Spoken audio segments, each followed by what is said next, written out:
Thank you for being here, and thank you for sharing your thoughts with us about this film and about also your experience.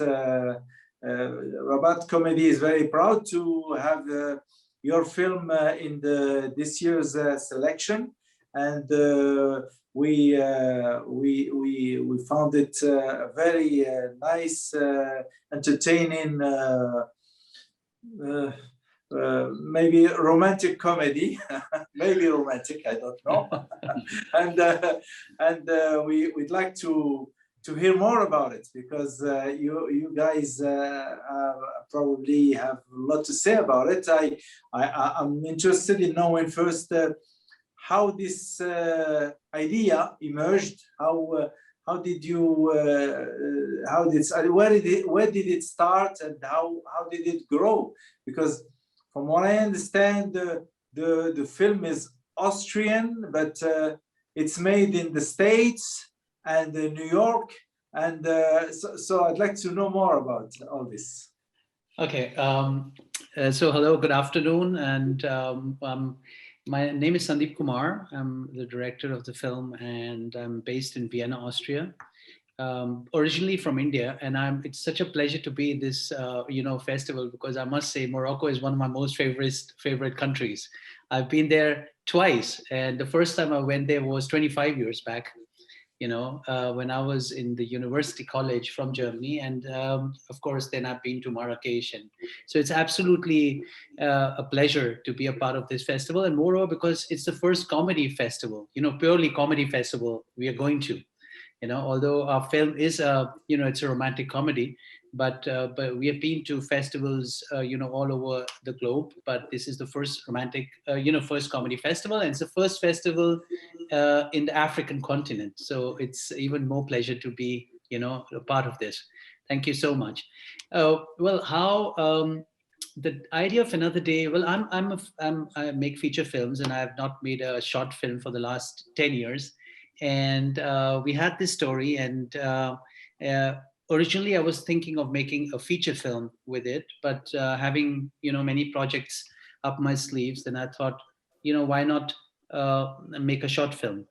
The original story was supposed to be based in Vienna, not in Manhattan, but when I thought about the story, I thought, why not take it to another city where there's with so much happening, and a city which never sleeps. And I've been to New York City, and I've seen young dynamic people all the time on the move. And so I just thought, like, what is this, what is the definition of loneliness in a city like Manhattan, in a place like Manhattan? And how would you? So I started researching about it, like, are people really lonely, or is it like, is it so happening and so shining as it seems? And if you dig below the surface, it has similar problems like you have anywhere else. You have problems about loneliness, you have problems about how people connect to each other, the same human problems you have anywhere else. So that is how the idea emerged. And I think the plan to make it into comedy was that when you're addressing serious topics, it is the best to take it in a lighter way, so people will look at it. So you can have a very serious film addressing this topic of loneliness and how do you deal with a tragic past, how you change your perspective to life, or you can make a comedy, and you can attract people watching it. And after all, life is a big comedy. So so that's how the idea emerged. And then we took the story to Manhattan, and I rewrote the story so that it takes place in Manhattan, and that's how we landed there. And then it was a longer process of casting, and yeah, exactly. That's where we got to meet Dixon and Gloria, the two main characters of the story.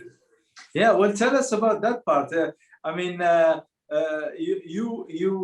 this was your first film in the States, or are you familiar with shooting in the States? Or? Not at all. So that was a challenge, because I've made films in Austria, and I'd been to States, but I've never shot in America. And but I'm known for making my life difficult as it is.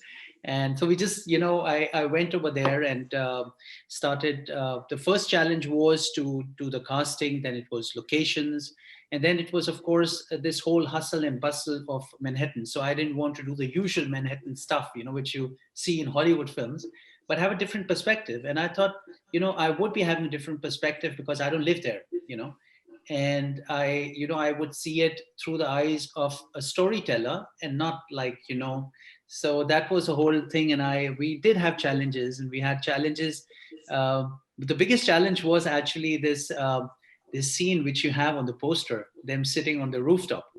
And after 9/11, it is so difficult to get any permission to shoot on a rooftop in Manhattan. Oh, And so there's a long story to it. And then we somehow we managed to, like, and uh, people were telling me, no, you shift it to a restaurant bit, or do somewhere else, don't try to go on a rooftop. But I thought, if you're in Manhattan, and it has to be on a rooftop. So somehow um, we got to get on this rooftop, and it was iconic because you have this New York written behind it, and you have the Empire State actually on it. I don't know if you see it on the poster, but you have the Empire State Building on it. yeah, the Empire State Building. Yeah, as a matter of fact, it reminds me of old movies where, as a matter of fact, the couples would end up at one point on the rooftop, with this wonderful view of New York, and it makes it even more romantic. And it was all nostalgic because it's a long time since I've seen a film being shot in New York, apart from the Hollywood films. But those romantic films shot in New York, it has its own charm. And and I'm a big fan of Woody Allen, so I don't know, that's why I had this picture of Woody Allen in my mind. But we were so lucky, we found someone better than Woody Allen, and that's Dixon. So we were auditioning over there, and I think maybe Dixon can talk a little bit how he bumped into us. So so he's Yeah. our Woody Allen, or even better than Woody Allen, because that's what was my vision was. Yeah, it's funny. I was cleaning up my computer the other day, and I didn't even tell Sandeep this. I stumbled on my audition tape for it, which I shot. They're horrible because you have to do them yourself, and so anyway, that was nostalgic. But I went in. I met Sandeep. He was working, I think, with what, the Austrian Council, something like that. We had a great location to do the casting, and kind of hit it off right away. I very much identified with the character. He's really not such a happy fellow, and there was a lot going on for me at the time, and I could really relate to it. And then Sandeep was very generous because he had me working with maybe 3 or 4 different actresses, as we went through the day or two that we were there. I was involved in the casting. And when we met Gloria, it was, the chemistry really started to sparkle a little bit. It was really pretty good. I mean, she couldn't make this call, but she's a lunatic, and she's really good and really funny, and very serious and very tough, And my character, Simon, is, he pretends to be tough, but he's really not tough. So anyway, so we got along very well. The 3 of us right away kind of hit it off. I don't know how Sandeep felt about the selection process, because that's a little bit behind the scenes for me, but it seemed to go very quickly, and he put us together. I believe that people who are meant to be the soul of a film, they automatically, it's a karma. They come to the film themselves. So it always happens to me that, there's always a story behind it. But in the retrospect, if you look back, you always get the right people, and that's the same in life. When you look back, you always met the right people. Maybe at that time you thought they're the wrong people, but they somehow helped you. Even if they were the wrong people, they helped you to do the right things.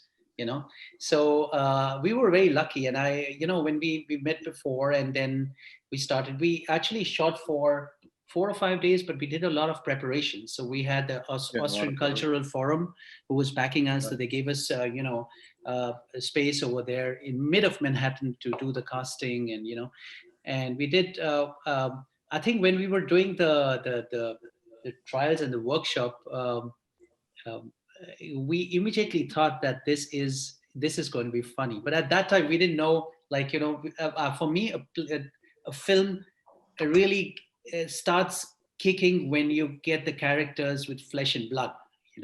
When you have the characters, then the work of a director really becomes very creative, because that's when you start. Then it's not theory anymore. You're dealing with human beings, and you have flesh and blood, and then it takes its own momentum. So when you have Dixon playing Simon, without revealing too much, because I think the viewers would be seeing the movie, then it takes its own momentum. The character is supposed to roll on. So Right. then it's better to just as a director to take a back step and let the character bring some flavor to it.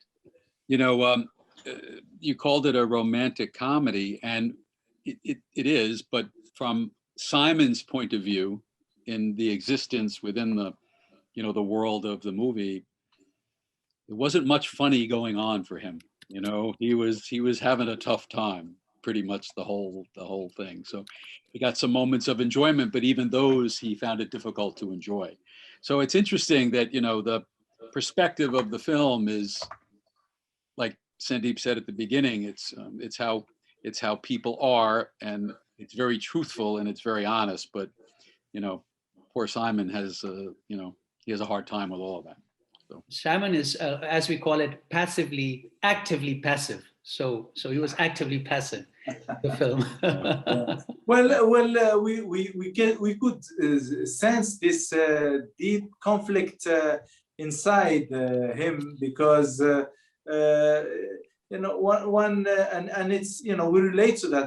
That's maybe the part which is a little sad, or not sad, but at least it's not comedy when you live in this reality where your wife is gone, and then you like you feel that everything has changed in your life, and you only expect you don't want anybody to share with you anything, and then you're in this conflict with yourself, because you wouldn't allow yourself to do any step in any other direction than in this more full type of direction, and then we sensed it very much.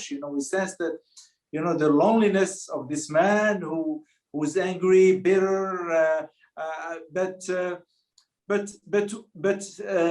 I think I sensed also that this envy for him to okay, you got beautiful woman there, why don't you do something? You should.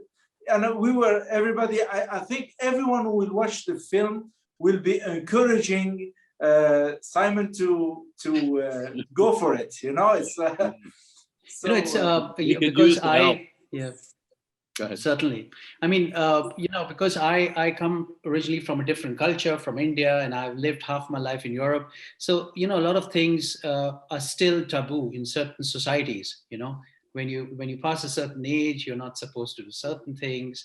And that leads to a lot of conflict in your mind.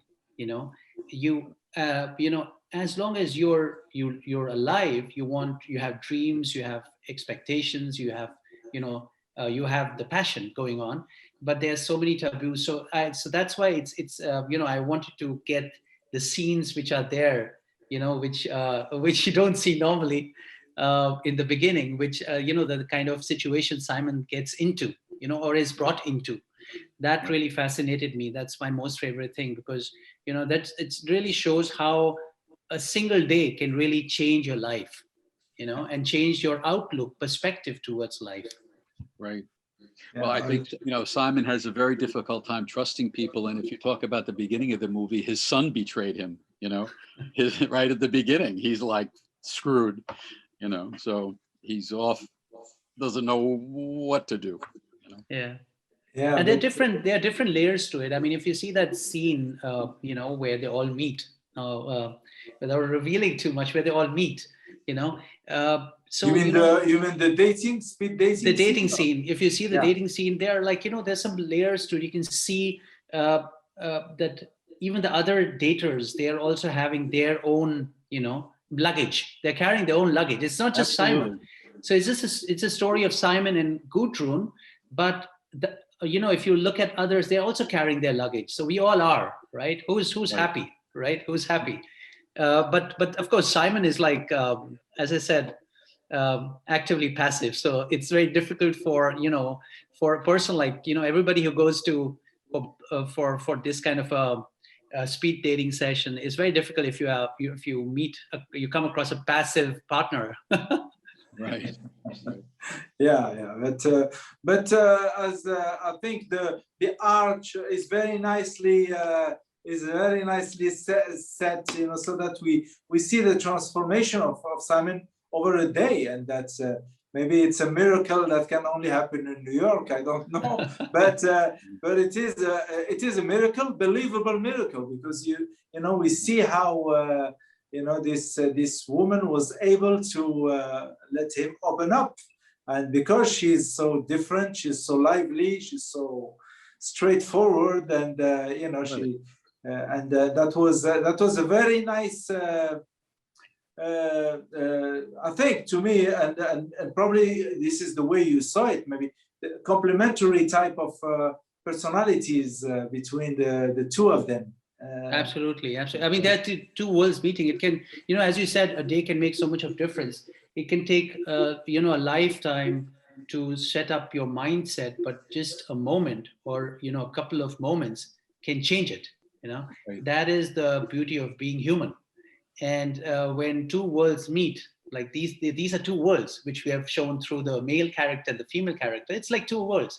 They're living in the same city, and they're not even the same city. I mean, they're living next door. They're just living next doors. And what kind of different worlds is it? So it's not like, someone is living there and in New York City and someone is living in Rabat and they have different mindsets. These are like just living the same floor. And so there's a clash of two worlds, and it's like, so that's why the rooftop scene was so important. Well, if Gloria was here and speaking for her for a second, she would say it was because a lot of it was because of the characters, the writing that gave her the ability to tap into the directness of the character of Gudrun. She's very specific and she's very challenging and she's very direct, and she went after Simon. He couldn't hide no matter what when we were doing the workshops, there was very little wiggle room for me as a character to try to get out of her confrontation, and yet I wanted to be a part of her confrontations, inside of me also. Like I wanted to have some relationship, but I couldn't. So she was very, she delivered that very well, I thought. Anyway, it's very interesting that you say that, because then now, in retrospect, I think that that's why a rooftop was so significant, because that's a place you cannot hide. You cannot, it's not a restaurant. You can go to the restroom. You can just excuse yourself. So Simon is exposed to, this, call it a wild lady who's on the hunt. So, he's exposed to, and he's vulnerable, at that point of time. And she did the mating dance, and that was kind of the end of it. Like, it was like, oh my mating God, dance. What do I do now? The feathers were out, I was like.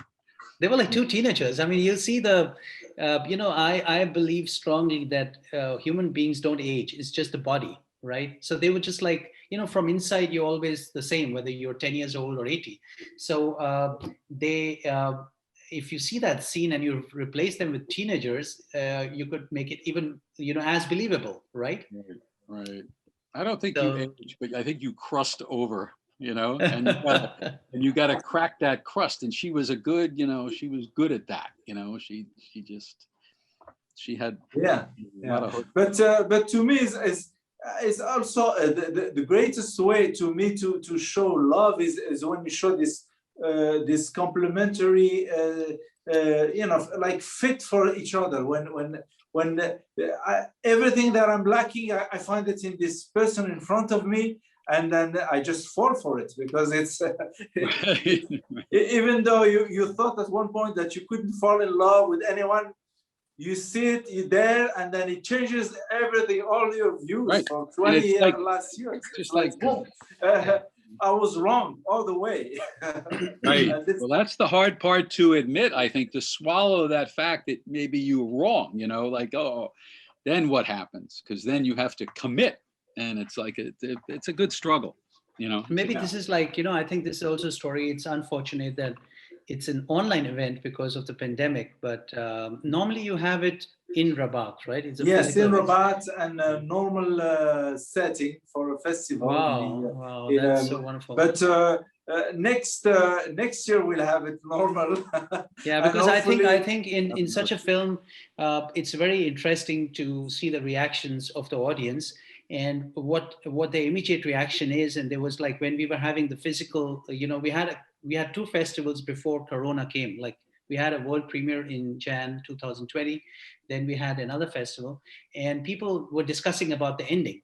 Like, what happens? Do they like, do they spend the night together, or what do they do? What happens? So I think this is it's a very nice discussion to have with people. They see their own film, so Right. what No kind of end. spoilers. You have to wait for the sequel. Yeah, well, and also based on the convenience of each one, because we like to make up our own film endings if we Right. have the possibility. Obviously, it's also very fulfilling to say, okay, I'm sure that he's gonna marry her, or okay, they're just gonna have some good sex, and then it's nice to have your girlfriend next door and not worry about each one might have his own Exactly. manner of Exactly. That's a really good Yeah. point. But anyway, I'd like to thank you. Our time is almost up. Thank you so much for being with us today, and I hope you'll be able to follow. We'll send you both links so that you could follow the festival, the films in the festival. Okay. And we have a wonderful romantic comedy, Indian romantic comedy that I hope you will enjoy. Very, very funny one, and I think it's going to be worth watching what other people from other countries Always. saw as a comedy, and we try to be universal in this festival. Comedy is for people from all over the world, anybody could understand it.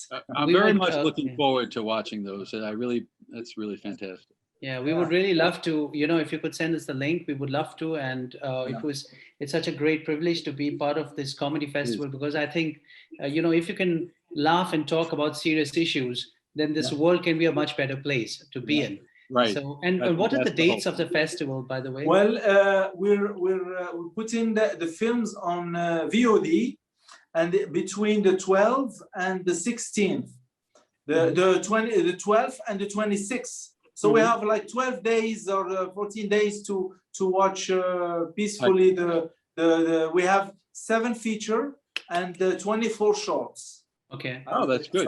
So plenty of variety in the choice. And is there going to be a kind of a award ceremony later on? Do you have some kind We of? have an award ceremony on the 26th at 8 p.m. Yes, and obviously we are going to invite all the directors to be following it, and we have the jury there, and we'll be awarding during that ceremony the trophies. And we also have a masterclass this year with the writing room for a comedy writing room, teaching people to write comedy. So, and we have these interviews which we'll try to edit a little bit and put it online so that people can know more about the cast and the directors of the films. Great program, really great. Very happy and proud of you. We're very happy to have you, and once again, thank you so much, and the best luck to you. I hope you'll be able to win in this competition. The best luck to you then. Yes. Thank you so much. Thank you. Thank you so much.